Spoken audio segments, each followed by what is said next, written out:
Bonjour. Is everybody comfortable enough with French so that I don't need to give a spiel in French, English first? Okay. Bonjour, merci de votre présentation. Peut-on imaginer une histoire de l'art sans images, sans objet? Le matériau qui semble constituer le travail de base et d'analyse, d'interprétation que nous pratiquons comme historiens d'art. Comment pourrait-on procéder lorsque l'histoire est aveugle, lorsqu'elle n'a pas plus d'œuvres à voir et à étudier, mais que du texte? Des phrases à lire et à entendre qui se substitueraient à l'image qu'il faudrait inventer et imaginer. L'histoire de l'art travaille le visible à partir de ce qui est lisible dans l'œuvre. Lire ce que l'on voit est le propre de la sémiologie, de l'iconographie, qui s'appuie également sur le texte. Qu'en est-il d'une histoire de l'art à laquelle on ne donnerait à voir que du lisible, des sources écrites comme substitut des œuvres, documents qu'il faudrait substituer, interprétés par d'autres mots?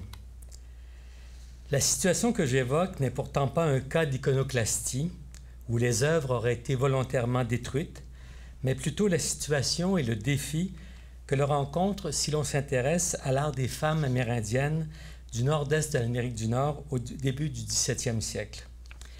Il faut apprendre à déjouer une double absence, car non seulement l'identité des artistes est inconnue, mais les œuvres ont disparu. Il faut donc tenter de les restituer à travers les sources écrites qui, heureusement, subsistent. Sources qui posent cependant un autre problème méthodologique, dans la mesure où elles sont le fait d'hommes blancs, provenant d'une culture autre et qui défendent des valeurs différentes de celles des peuples qu'ils observent et décrivent. Je ne suis pas un spécialiste de l'art autochtone de la période de contact, et j'ai croisé ce sujet avec intérêt dans le cadre de recherches sur l'art en Nouvelle-France. J'évoquerai aujourd'hui l'art des femmes autochtones, en particulier des Huronnes, à travers le regard et le témoignage du frère récollet Gabriel Théodat Sagard, qui séjourne en Huronie en 1623-1624, soit 15 ans après l'implantation de Champlain à Québec et 8 ans après l'arrivée des premiers missionnaires récollets en Nouvelle-France en 1615. On sait peu de choses de la vie de Sagard. Son biographe ignore le lieu de naissance et la date. Tout ce qu'on sait, c'est qu'en 1604, il rejoint l'ordre des Récollets et on le retrouve en 1612 dans la province de Saint-Denis, près de Paris. Il aurait aimé faire partie du premier convoi des missionnaires qui viennent à Québec en 1615, mais il devra attendre jusqu'à l'hiver 1623 pour que la mission lui soit confiée de partir pour le Canada. Après une traversée de plus de 3 mois, ce qui est tout à fait normal à l'époque, Sagard arrive à Québec le 28 juin 1623. Le 2 août suivant, il profite donc du retour d'un convoi de Hurons qui était venu échanger des pelleteries à Sorel pour faire le voyage jusqu'en Huronie, un voyage qui va durer pendant 3 semaines. Il voyage en compagnie de ses collègues, les pères Le Caron et Viel. Les 3 récollets se fixent à Caraouga, un des noms qu'on leur donne, qui est le site actuel de la ville d'Orillia, au nord du lac Simcoe, en Ontario. C'est là qu'ils construisent une résidence chapelle et passent l'hiver de 1623 à 1624. De retour à Québec en 1624, une lettre de son supérieur enjoint Sagard de rentrer en France. Il s'embarque en août 1624 pour Paris. Sagard ne reviendra plus en Nouvelle-France. En 1629, Québec tombe aux mains des Anglais et la plupart des Français retournent dans leur patrie. Les Récollets ne reçoivent pas la permission de revenir s'établir à Québec en 1632 lors du retour des Français. C'est sans doute justement dans le but de faire connaître le rôle des Récollets en Nouvelle-France qu'il publie en 1634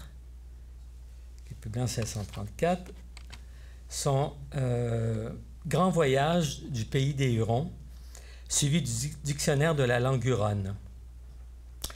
Qui est vous voyez ici la page titre, qui est tout à fait typique de ces pages frontispices qui datent de la Renaissance, avec à la partie inférieure quelques éléments de l'iconographie amérindienne dont il va parler, une cabane, un canot et une construction pour les grandes sépultures. Et autour des deux figures de saints franciscains, on voit une frise de Hurons, d'Amérindiens, principalement des chamans et des sorciers qui sont représentés à la partie supérieure. Évidemment, représentation très imaginaire de ces peuples. Devant le refus définitif du roi de laisser partir les Récollets, Sagard publie en 1636 une histoire du Canada qui retrace l'histoire des 20 premières années de la colonie en parallèle avec son ordre religieux. On n'entend plus parler de Sagard après 1638, au moment où il quitte les Récollets pour se joindre à un autre ordre franciscain, les Cordeliers. L'ouvrage qui est notre source principale d'information, Le Grand Voyage au Pays des Hurons, compte 2 tomes divisés en 27 chapitres. Les 5 premiers chapitres racontent la traversée de l'Atlantique, le voyage de Québec au Pays des Hurons et la première installation qu'on y fait. Les 17 suivants présentent chacun un thème particulier, le pays huron, la vie des habitants, leurs moyens de subsistance, les festins, les danses et divertissements, le mariage, les enfants, l'occupation des jeunes, le type physique, l'humeur des sauvages, les ornements du corps, les conseils et guerres, la religion, la pêche, la santé et la maladie, l'ensevelissement et la grande fête des morts. Ensuite, Sagard décrit en 4 chapitres les oiseaux, les animaux terrestres, les poissons et la flore du pays. Un dernier chapitre relate les péripéties du retour en France. On voit déjà que dans la structure du livre, qu'il y a un essai d'organisation de l'information. Ce n'est pas une narration continue de son voyage, mais déjà, il y a une volonté de l'organiser selon un certain nombre d'épistémés qui intéressent les curieux au XVIIe siècle, à qui s'adresse également son ouvrage. Les historiens qui sont penchés sur ces textes remarquent que Sagard a un esprit d'observation aigu et qu'il note les détails de manière précise et exacte. Champlain avait le premier décrit la Huronie. La contribution ethnologique de Sagard est considérée comme plus importante avant celle des Jésuites qui missionnent dans cette région à partir de 1635. Cependant, en 1635, les Hurons fréquentent les Blancs depuis près de 30 ans et leurs coutumes ont pu évoluer par rapport à ce qu'a noté Sagard 12 ans plus tôt. Le texte est d'une grande richesse au plan ethnographique. Ce qui nous intéresse aujourd'hui, c'est l'attention que Sagard porte aux Amérindiennes qu'il fréquente et aux biens symboliques et objets d'art et d'artisanat qu'elle réalise. Déjà, avant d'arriver à Québec, le bateau s'arrête à Tadoussac. Sagard observe les Algonquins en juin 1623. Il écrit donc dans sa grande histoire, dans son grand voyage, à la rade de Tadoussac, au lieu appelé la Pointe-aux-Vaches, s'était dressé en haut du mont un village de Canadiens. Le navire y ayant jeté l'ancre, je descendis à terre, fus visiter le village et entrer dans les cabanes de sauvages. M'asseyant parfois auprès d'eux, je prenais plaisir à leur petite façon de faire et à voir travailler les femmes, les unes à m'attacher et peinturer leurs robes, et les autres à coudre avec leurs écuelles d'écorce et faire plusieurs autres petites jolivetés avec des pointes de porc-épic teintes en rouge cramoisi.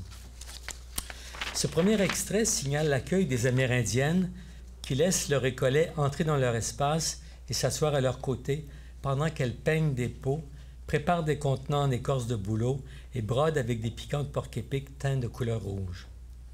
Le terme matachia est utilisé depuis Marc Lescarbot en Acadie en 1603 et couvre plusieurs activités artistiques dans lesquelles intervient la peinture sur des peaux animales pour des vêtements, des offrandes cérémonielles ou des insignes décoratifs. Le rouge qu'évoque Sagard semble une particularité de l'art des femmes autochtones et on apprendra quelques années plus tard, à travers de la relation de Paul Lejeune, que ce rouge vient d'une teinture végétale, d'une racine particulière qu'on va chercher sur une île du Saint-Laurent et qui donne cette couleur que les Blancs, les voyageurs, vont tous remarquer par son éclat et sa vivacité. Après s'être arrêté à Québec, Sagard est en route vers la Huronie. Il croise différentes nations, dont les Andataouat, les Indiens Ottawa, ou cheveux relevés, comme Champlain les appelait, qu'il voit en août 1623. De cette nation, nous allâmes cabaner à un village de Nantaouat, que nous disons cheveux ou poils levés, qui s'était venu poser proche de la mer Douce à dessein de traiter avec les Hurons et autres qui retournaient de la traite de Québec. Je vis là beaucoup de femmes et filles qui faisaient des nattes de jonc grandement bien tissées et embellies de diverses couleurs qu'elles traitaient par après pour d'autres marchandises des sauvages de diverses contrées qui abordaient en leur village. Il observe donc des femmes Ottawa qui tissent des nattes de jonc colorées et note que cette production est souvent échangée pour des peaux, des peintures ou des objets en porcelaine produits par d'autres groupes amérindiens. Il conclut qu'ils trafiquent de leurs marchandises et échangent pour des pelleteries, peintures, porcelaine et autres fatras. C'est au village de Cahouga qu'il rapporte la plupart des observations sur l'art pratiquées par les Hurons. Les femmes Huronnes courroient et adoucissent les peaux de castor et d'élan et autres, aussi bien que nous saurions faire ici, de quoi elles font leurs matériaux et couvertures et y peignent des passements et bigarrures qui ont fort bonne grâce. Elles font semblablement des paniers de jonc. Elles font aussi comme une espèce de gibecière de cuir ou sac à pétun, sur lesquels elles font des ouvrages dignes d'admiration avec du poil de porc-épic, coloré de rouge, noir, blanc et bleu, qui sont les couleurs qu'elles font si vives que les nôtres ne semblent point en approcher. On remarque donc déjà, encore une fois, le témoignage admiratif de Sagard et cette capacité ou cette manière toujours de comparer. Nous ne saurions mieux faire ici. Évidemment, il est écrit en France au moment où il fait ce texte. Et les couleurs qui ne sauraient s'approcher des nôtres. Donc, il s'adresse aux lecteurs européens et essaie de comparer sa propre culture avec celle des Hurons. À travers la description des tâches huronnes, Sagard mentionne les ouvrages d'artisanat. Il décrit les manteaux et les couvertures fabriquées avec les peaux de castor et d'élan, sur lesquels elles peignent de jolis passements et bigarrures. Il est impressionné par la coloration des poils de porc-épic qui entrent dans la fabrication des sacs de cuir et des sacs de tabac. Sagard conclut ce passage en notant « De plus, les écharpes, carcans et bracelets qu'elles et les hommes portent sont de leurs ouvrages. » Alors, écharpes, carcans et bracelets sont de leurs ouvrages. Ces premières observations sur le travail des femmes autochtones commençaient par une constatation plus générale sur la place de l'art en général dans la culture huronne. Ils aiment la peinture et réussissent assez industrieusement pour des personnes qui n'ont point d'art ni d'instruments propres et font néanmoins des représentations d'hommes, d'animaux, d'oiseaux et autres grotesques, tant en relief de pierre, bois et autres semblables matières, qu'en plates peintures sur leur corps, qu'ils font non pour idolâtrer, mais pour se contenter la vue, embellir leurs calumets et pétunoirs et pour orner le devant de leur cabane. En une longue phrase, Sagard évoque la peinture et la sculpture sur pierre, sur bois et autres semblables matières, y compris les peintures corporelles et les tatouages. Il mentionne l'iconographie représentée, hommes, animaux, oiseaux et figures imaginaires, et souligne la fonction purement esthétique de ces décors que l'on retrouve sur l'architecture et des objets de la vie courante. Cette remarque est sans doute rendue possible parce que Sagard porte un regard sympathique sur cette production. Ils réussissent avec habileté pour des personnes qui n'ont point de formation ni de ressources. Évidemment, ce témoignage pose une première question à savoir qu'est-ce qui permet à Sagard, dans sa formation, de considérer cette production que la plupart des voyageurs vont avoir tendance à dénigrer, par certains termes, à considérer comme de l'art. Donc, il y a une certaine ouverture d'esprit et peut-être une connaissance, une préconnaissance, soit de certaines formes d'art médiéval ou d'autres types de productions à caractère régional, si on peut dire, qui lui permettraient d'accepter d'emblée cette production-là. Ce qui est surprenant également, c'est qu'il reconnaisse la valeur purement esthétique de ces objets, alors qu'il semble nier sa portée, si on peut dire, spirituelle ou sacrée. Il ne se concentre que sur ce qui serait pour lui des objets qui sont beaux à voir, alors que, évidemment, il y a toute une dimension de cette production qui renvoie justement à une mythologie, une spiritualité et d'autres valeurs. Et donc, c'est comme s'il niait cette fonction-là des œuvres dans ce témoignage, qu'il nous dit que ce n'est que pour contenter la vue et embellir l'environnement. De plus, Sagard est admiratif du travail que les Hurons réalisent avec les coquillages afin de produire des colliers de coquillages et de wampum. Nos sauvages croyaient au commencement que nous portions nos chapelets à la ceinture pour parade, comme ils le font pour leur porcelaine, mais sans comparaison, ils faisaient fort peu d'état de nos chapelets, disant qu'ils n'étaient que du bois et que leur porcelaine, qu'ils appellent onokoirata, était de plus grande valeur. Ces porcelaines sont des os de ces grands coquillages de mer qu'on appelle vignoles, semblables à des limaçons, lesquels les découpent en 1000 pièces, puis les polissent sur un grès, les percent et en font des colliers et bracelets avec une grande peine de travail. Pour la dureté de ces os qui sont tout autre chose que notre ivoire, lequel ils estiment pour pas aussi à beaucoup près de leur porcelaine qui est plus belle et blanche. Donc, encore une fois, les Amérindiens dénigreraient le travail ou les chapelets de bois par rapport, évidemment, à leur wampum. Les différents passages dans lesquels Sagard transcrit ses observations sur l'art des Hurons se terminent généralement par une explication sur la fonction ou l'usage de ces œuvres. On apprend ainsi que l'art, qui se transcrit sur des peaux peintes, des sacs de cuir brodés, des colliers de porcelaine, des tatouages, joue plusieurs rôles au sein de cette culture.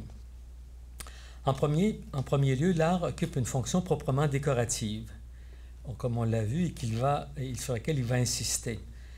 Sagard décrit comment les mères huronnes transportent leur bébé. Il explique qu'elles placent l'enfant sur une planchette de bois décorée de matachia et de chapelets de porcelaine. Durant le jour, ils emmaillotent leurs enfants sur une petite planchette de bois, l'enfant est emmailloté sur cette planchette, ordinairement enjolivée de petites matachia et chapelets de porcelaine, évidemment des colliers de wampum. Encore une fois, il évacue la valeur protectrice et curative de ces éléments de décor. De longs passages du récit de Sagard concernent les rites funéraires qui intéressent vivement les missionnaires préoccupés par la vie éternelle. Il explique que les Hurons se peignent le visage en noir, de même que celui du défunt. Le mort est décoré de divers objets, dont des plumes et des matachias. Entre quelques nations de nos sauvages, ils sont accoutumés de se peindre le visage de noir à la mort de leurs parents et amis, qui est un signe de deuil. Ils peignent aussi le visage du défunt et l'enjolivent de matachia, plumes et autres bagatelles. Sagard commente longuement la cérémonie de la grande fête des morts, qui a lieu une fois par décennie et qu'il semble avoir observée. Plusieurs autres peuples sédentaires se regroupent alors autour d'un village principal. Le culte, les missionnaires sont très admiratifs du culte que les Hurons portent aux ancêtres et aux défunts. Évidemment, c'est quelque chose qu'ils aimeraient que soit aussi important dans la culture européenne et qu'ils observent chez les Hurons. Les femmes qui ont apporté les os de leurs parents les prennent au cimetière et enveloppent de beaux castors neufs et de rassades et colliers de porcelaine que les parents et amis contribuent et donnent, et les ayant mis dans un sac neuf, ils les portent sur leur dos et ornent encore le dessus de sac de quantité de petites parures, de colliers, bracelets et autres enjolivements. Là, étant tous assemblés, ils mettent les vivres en un lieu pour être employés au festin, puis pendent proprement par les cabanes de leurs hôtes tous leurs sacs et leurs pelleteries, en attendant le jour auquel tout doit être enseveli dans la terre. Et Sagard continue donc en décrivant la cérémonie d'ensevelissement comme telle. La fosse se fait hors de la ville, fort grande et profonde, capable de contenter tous les eaux, meubles et pelleteries dédiés pour les défunts. On y dresse un échafaud, tout haut élevé pour le bord. C'était la petite structure qu'on voyait en bas à gauche, en bas à droite sur la page couverture, auquel on porte tous les sacs d'eau. Puis on tend la fosse partout, au fond et aux côtés, de peaux et robes de castor neuves. Puis ils font un lit de haches et après de chaudières, rassades, colliers et bracelets de porcelaine et autres choses qui ont été données par les parents et amis. Cela fait, du haut de l'échafaud, les capitaines vident et versent tous les os des sacs dans la fosse parmi la marchandise, lesquels ils couvrent encore d'autres peaux neuves, puis d'écorce, font une couverture par-dessus, puis festinent de rechef et prennent congé l'un de l'autre. Les Hurons déterrent les os de tous leurs morts pour les enterrer dans un endroit commun. Cet événement est d'une grande importance et plusieurs cadeaux et objets, haches, chaudières, grains de verre, colliers et bracelets de porcelaine, sont donnés aux esprits des ossements et enterrés avec eux dans la nouvelle fosse commune. Parmi les autres fonctions qu'évoque Sagard figure la question des armoiries ou signes représentant les divers villages amérindiens. Ces enseignes distinguent chaque regroupement guerrier, comme le font les écussons ou armoiries qui distinguent nos familles ou villages. Donc, des bannières, d'une certaine façon, qui ont une fonction signalétique.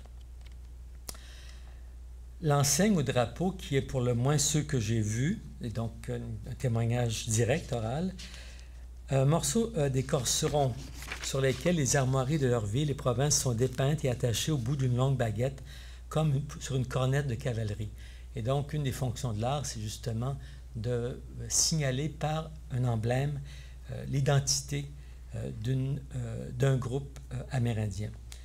Un autre usage des objets fabriqués par les Amérindiens, en particulier les bijoux, est de servir de gage ou de lot dans les jeux de société. Mais le jeu des femmes et filles, auxquelles s'entretiennent aussi parfois des hommes et garçons avec elles, est particulièrement avec 5 ou 6 noyaux noirs d'un côté, lesquels elles prennent comme on fait les dés, puis les jettent. Et étant tombées sur un cuir ou peau étendu contre la terre exprès, elles voient ce qui fait pour elles et continuent à qui gagnera les colliers, oreillettes et autres bagatelles qu'elles ont et qu'elles ont ou n'ont jamais, elles n'ont jamais aucune monnaie et n'ont jamais aucune monnaie. Donc, on voit que ces artefacts, ces objets d'art jouent un rôle également dans la vie sociale et sont des gages au moment des jeux. Je ne relaterai pas ici les passages de son autre... J'aimerais peut-être une note en passant pour signaler que donc Sagard écrit ce texte-là, évidemment plusieurs années après être retourné en France, mais qu'il a noté quotidiennement ses observations pendant son séjour en Huronie. Il a eu, et parmi les notes qu'il nous donne, c'est qu'il a perdu son carnet justement en allant en Huronie en août 1623, et donc il va regretter ce fait, mais on peut penser qu'il a conservé ses notes de tout l'hiver justement où il a séjourné parmi eux, qui lui permettent de rapporter, tant d'années plus tard, ce qu'il dit.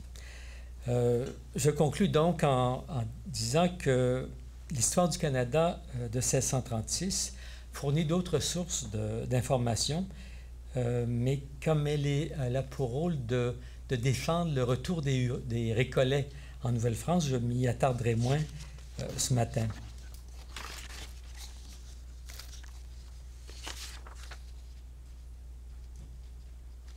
Oui, c'est ça. Donc, dans cet autre texte, il parle longuement des cérémonies de baptême, de funérailles et des artefacts qu'on y retrouve, ainsi que de la notion de trésor ou de réserve dans lesquelles on viendrait chercher les objets. Les notes de Sagard sont précieuses parce qu'elles permettent de prendre connaissance très tôt de la production artistique des femmes huronnes. D'autres observateurs jésuites dans les relations ou des Récollets, comme Chrétien Leclerc, poursuivront le témoignage de Sagard.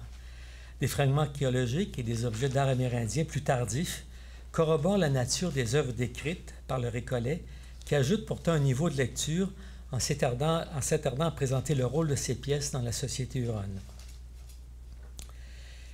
Il faut éviter le problème d'associer à des artistes de la même culture des objets faits à des périodes différentes. Même si les traditions se maintiennent, les matériaux utilisés et les techniques de réalisation évoluent, tout comme les usages. En fait, ce que je veux dire par là, c'est qu'il faudrait éviter de voir par des objets comparables à ceux que décrit Leclerc,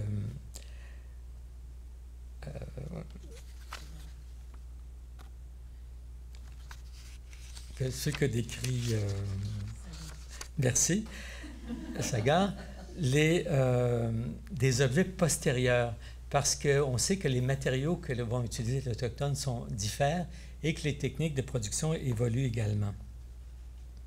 On ne doit pas se surprendre que les artistes hurons demeurent dans l'anonymat dans la mesure où, pour les missionnaires, un Amérindien ne prend une identité que s'il est un chef ou un interprète ou un converti. On le désigne alors par son nom chrétien. En lisant le texte de Sagard, qui a été peu utilisé par les spécialistes de l'art amérindien, on découvre que de travailler avec le lisible nous place dans une situation à la fois d'authenticité et de doute, puisqu'il est impossible de vérifier les informations et le témoignage que porte ce témoignage, qui est livré évidemment à travers une rhétorique particulière. Comme l'écrivait Éric d'Aragon, la forme de vérité du lisible n'est pas de se confondre avec le visible, mais de façon plus surprenante d'entraîner le visible dans des lignes de force d'une nouvelle configuration. L'art autochtone renvoie à une pratique éphémère avec des matériaux organiques dont les fonctions appelaient à la consommation et à la destruction dans les rites d'ensevelissement, les offrandes, les parures d'occasion. Le texte de Sagard accorde une durabilité à ses œuvres qu'il faut apprendre à traduire et à visualiser avec précaution en appelant toutes les connaissances présentement à notre disposition. Évidemment, ce propos pose la question beaucoup plus large de voir comment intégrer ces sources à notre récit sur l'histoire de l'art au Canada. Merci de votre attention.